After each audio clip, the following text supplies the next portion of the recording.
On a accueilli Patricia, bonjour.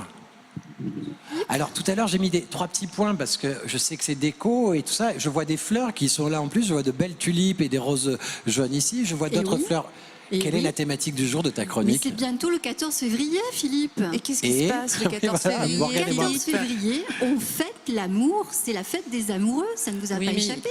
Il fait semblant de ne pas savoir. Alors, bon, c'est bien les amoureux le 14, puisque ben, hier tout le monde en parle, que ce soit dans les magasins, dans les rues, dans les émissions, dans les journaux.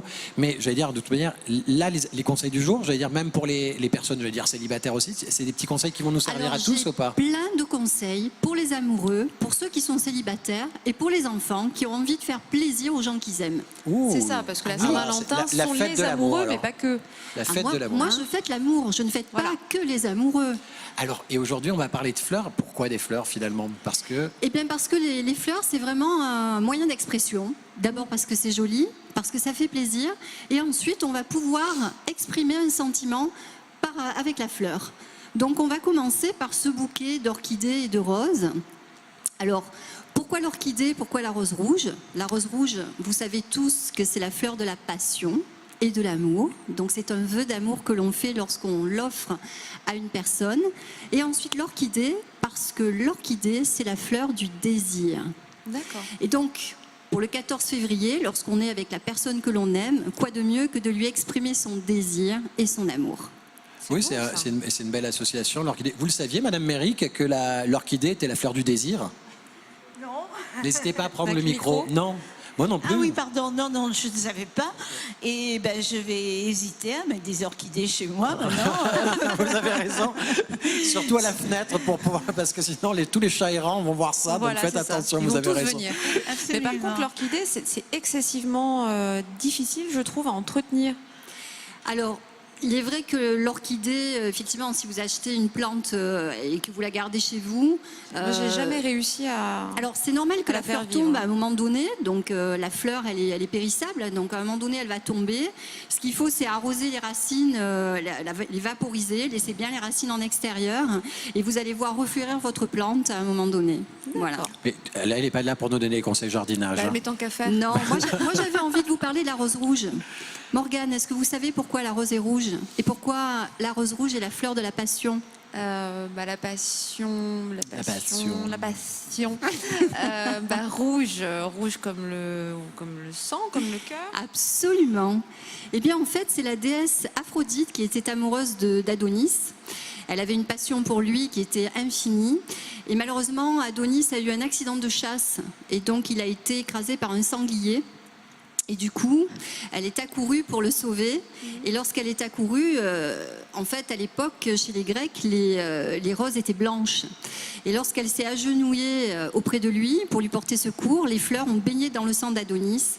Et c'est depuis lors que les roses sont rouges et qu'elles sont les roses de la passion. D'accord, grâce au sanglier. Voilà. On peut l'Aphrodite pour Adonis. On peut le résumer comme ça. On peut résumer. Vraiment. Voilà. Bon, ça, c'est rose rouge. Je crois qu'en plus, on reviendra sur les orchidées un peu plus tard parce que le désir, en plus, se décline sur différentes gammes de coloris. C'est-à-dire, là, on est sur du blanc, mais on aurait pu aller sur des choses beaucoup plus, j'allais dire, le beaucoup désir plus osé.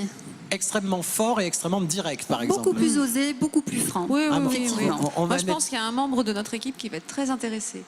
Je ne sais pas de qui tu parles, en tout cas, ce n'est pas moi. L'un qu'on voit arriver souvent dans l'émission, tu sais, il y en a un qu'on voit souvent.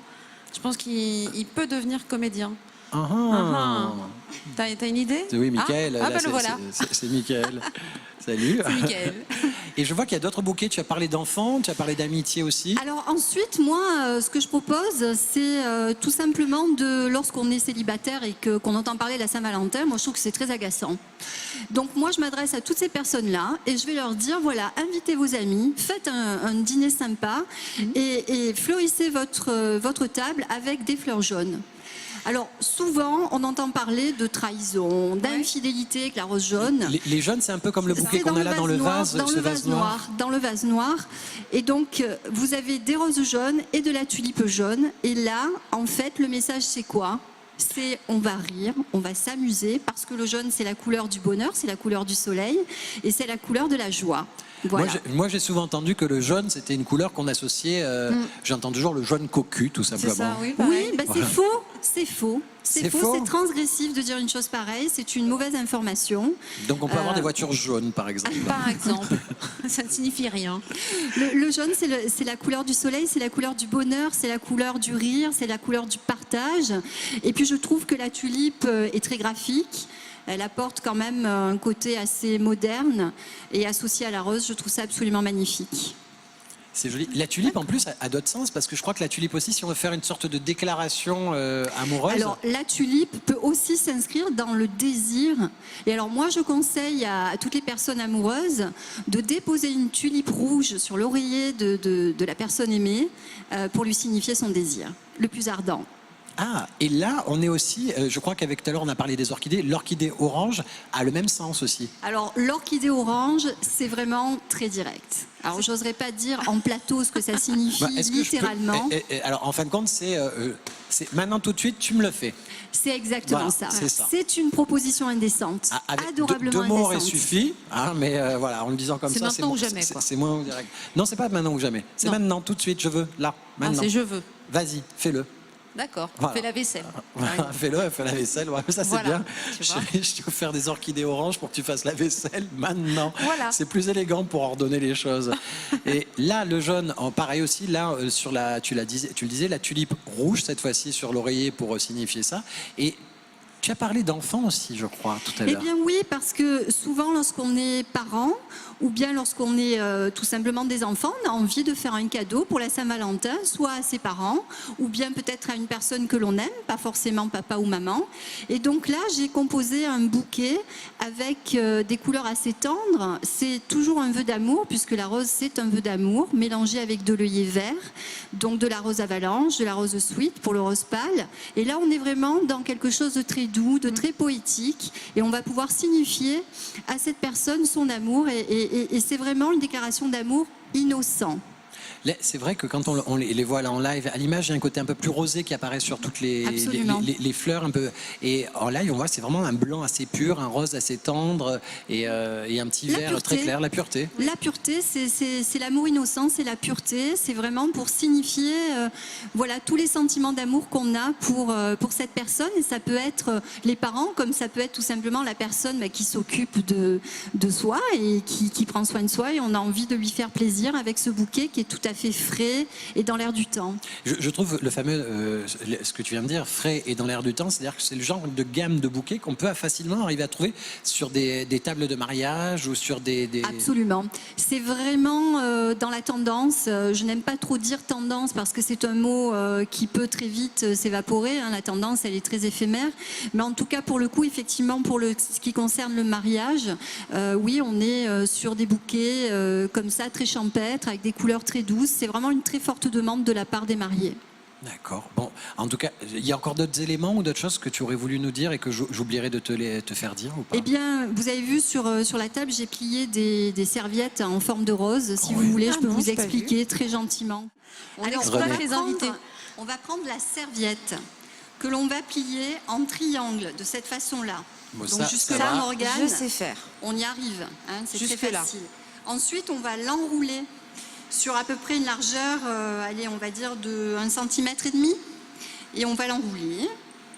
Jusque-là, C'est gérable. c'est tout à fait gérable. Là, on va laisser un petit triangle. Vous allez D'accord. comprendre pourquoi. Donc là, c'est comme si on faisait un croissant finalement. Absolument, Voilà. c'est un croissant. Et donc là, on va l'enrouler de toute la longueur. Et on reprend de l'autre côté, tout simplement. Voilà, on enroule, on enroule. Oh là, Ah, elle s'est dressée. On fait un c'est escargot. l'émotion. C'est l'émotion. Donc on enroule. Je vais essayer d'aller vite et de ne pas refaire la même bêtise. Donc voilà. Une fois qu'on a fini d'enrouler, on va glisser ce qui reste du côté du petit triangle dessous. Alors là, je le fais avec les doigts, mais c'est plus facile de faire glisser qu'un couteau. Non, avec la langue, je pense pas. Ça va pas nous aider. C'est pas très propre, hein, en même temps. Parce que normalement, avec les la gens langue. doivent pouvoir s'en servir après. Donc une fois qu'on a fait ça, on retourne le petit triangle qu'on a laissé dehors et on va faire ressortir la fleur, tout simplement. C'est une super vous plaît astuce. Voilà, et donc là, vous avez la petite feuille de la rose. Et on met Voilà. ça au creux de la Je vous embrasse et je vous dis à tous à demain. À Merci. demain.